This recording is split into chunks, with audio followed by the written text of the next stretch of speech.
पाकिस्तान के अंदर एक हफ्ता बीता यानी 7 दिन हुए। 28 तारीख थी और 28 तारीख को इमरान खान लॉन्ग मार्च के लिए निकले थे। 11 बजे का वक्त रखा था, लेकिन नमाज जुमा के बाद ये मार्च शुरू हुआ था लाहौर से इस्लामाबाद की जानिब।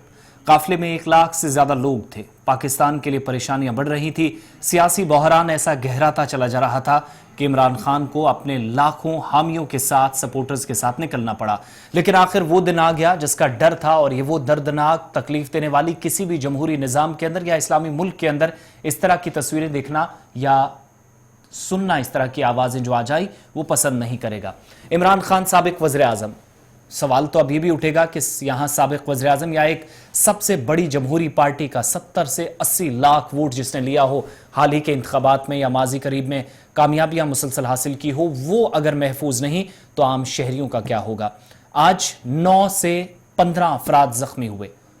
हालांकि ये सूरत हाल तब बनी जब हमने देखा कि कंटेनर पर इमरान खान चढ़े थे और जुमेरात को इस तरह का हादसा पेश आएगा। पिछले जुमे को जो कुछ सोचा गया था वो इस जुमे तक सूरत हाल बदल जाएगी, ये किसी ने सोचा नहीं होगा। हकीकी आज़ादी मार्च इसका नाम है। वजीराबाद में ये मार्च दाखिल हो रहा था और फायरिंग के बाद मार्च में भगदड़ मच गई। अचानक 2 लोग आए, उन्होंने फायरिंग की, कंटेनर के नज़दीक पहुंचे। फायर जब ओपन हुआ तो इमरान खान स्पीच दे रहे थे, यानी खिताब कर रहे थे। उनके साथियों को गोलियां लगी, उनको भी लगी।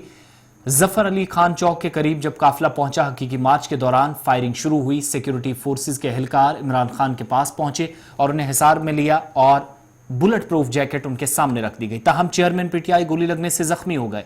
इमरान खान की दोनों टांगों में गोलियां लगी।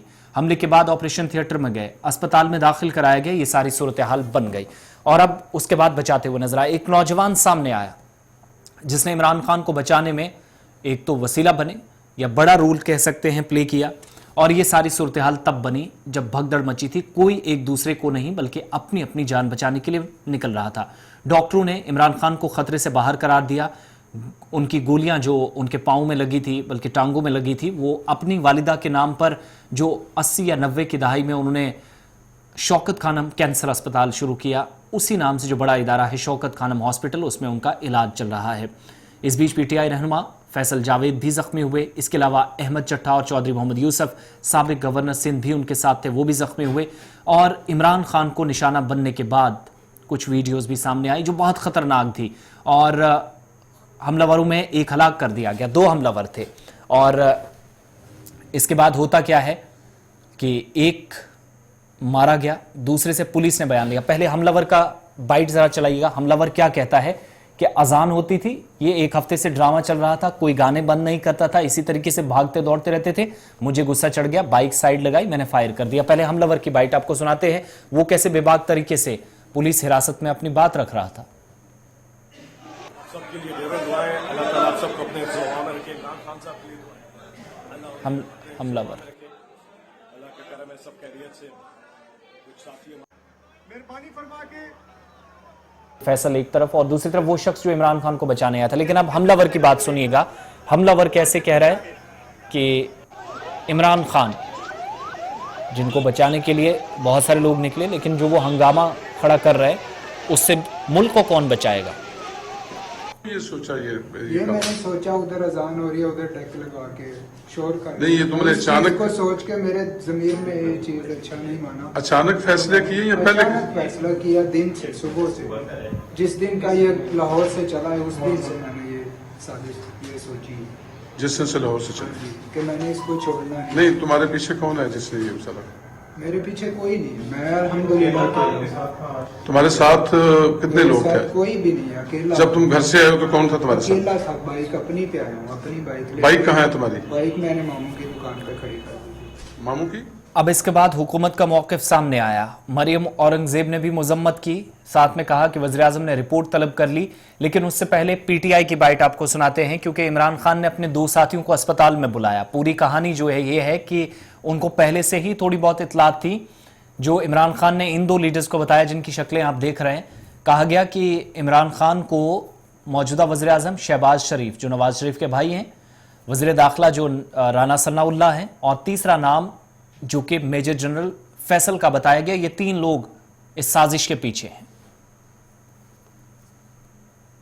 अब से थोड़ी देर पहले उन्होंने मुझे और मियां असलम इकबाल को बुलाया और उन्होंने कहा कि मेरे बिहाफ पर ये स्टेटमेंट जारी करो, क्योंकि वो कह रहे हैं कि मेरे पास पहले से भी कुछ इंफॉर्मेशन आ रही थी जिसका हमें पहले पता नहीं था, लेकिन उन्होंने ये कहा और उन्होंने कहा है कि 3 लोगों के ऊपर मेरा यकीन है कि जिन्होंने ये सब कुछ करवाया है, और वो 3 लोग जो हैं वो शहबाज शरीफ हैं, वो राना सनाउल्लाह हैं और वो मेजर जनरल फैसल हैं।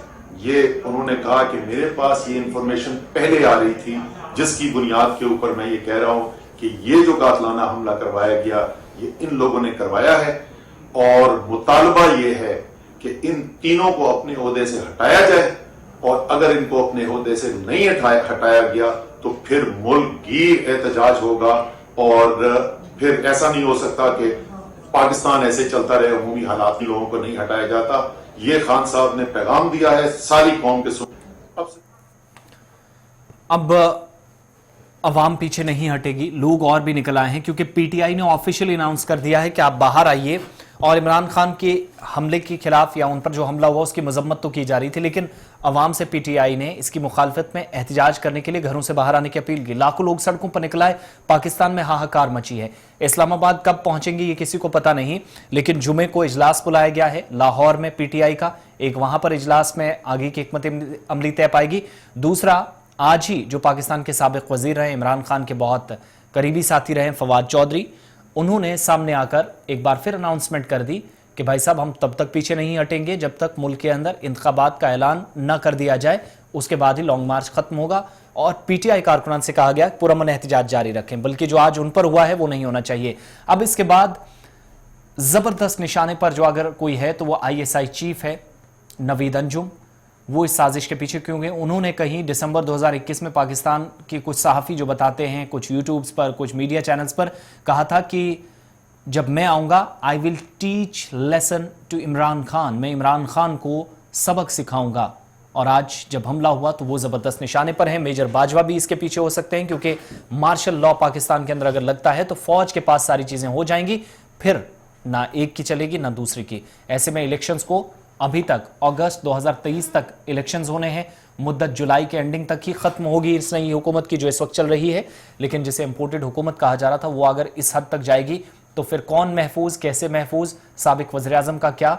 और इमरान खान ने आज फिर कहा कि अल्लाह ने उन्हें नई जिंदगी दी है, अब यहां से वो बदला लेंगे, इसका वो हिसाब भी लेंगे। हिसाब कैसे लिया जाएगा, ये सारी सूरत हाल इस पर हमारी आगे नजर रहेगी। लेकिन पाकिस्तान के अंदर इस हमले के बाद इंतहाई कशीदा सूरत हाल, और चंद रोज पहले एक सहाफ़ी को, अरशद को टारगेट किया गया कीनिया के अंदर, और अब साबिक वज़ीर आज़म पाकिस्तान को, जिसके बाद ज़बरदस्त सवाल उठने लगे हैं और सहाफ़ियों को डराया धमकाया जा रहा आईएसआई के चीफ की तरफ से। ये हम नहीं, पाकिस्तान के नामवर सहाफ़ी और टीवी एंकर्स कह रहे हैं, जिनकी बात हम आपको सुना भी सकते थे, लेकिन कुछ प्राइवेसी की वजूहात से या जो सिक्योरिटी कंसर्न रहते हैं उस वजह से हम नहीं बता पाते हैं। बहरहाल बहुत बहुत शुक्रिया आप सभी का हमारे साथ रहने के लिए। इस हमले के हवाले से ताज़ा तरीन तफसीलात ये हैं कि इमरान खान खतरे से बाहर हैं, एक साथी उनका जो चला गया इस दुनिया से, पीटीआई का एक सीनियर लीडर, 13 से 14 लोग जख्मी हुए हैं, एक हमलावर मारा गया है, दूसरा पुलिस गिरफ्त में है। इसके पीछे कौन है वो जुबान खोलेगा।